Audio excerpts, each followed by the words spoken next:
బైబిల్లో మా టీచర్ అమ్మ చెప్పేది, శిరోమణి టీచర్ అని.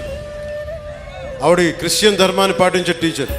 ఆవిడ చెప్పిన వాక్యాలు గుర్తుండిపోయినాయి. తనను తను తగ్గించుకున్నవాడు హెచ్చింపబడును అంటే నాకు ఇష్టం ఆ వాక్యం. అది పాటించాను అనుకుంటా. 60 సీట్ల పోటీ చేద్దాం అనుకుంటే లేదు 40 చాలు. 40 కాదు అంటే సరే 35 కూడా కాదు 25 కూడా కాదు 21 అంటే 21 మొత్తం గెలుపు దేశం మొత్తం మాట్లాడుకునేలా చేసింది. అంటే ఇది బైబిల్ సూక్తి గుర్తొచ్చింది.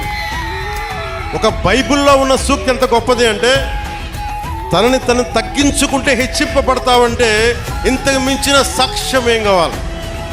21 స్థానాలకి నువ్వు పోటీ చేస్తే 100కి 100% గెలిచి దేశమంతా మాట్లాడుకునేలా చేసిందంటే ఆ బైబిల్ సూక్తి ఎంత గొప్పదో మా టీచర్కి, ఆ శిరోమణి టీచర్కి, ఆవిరికి నా పాదాభివందనాలు. ఆ తల్లి ఏ లోకాల్లో.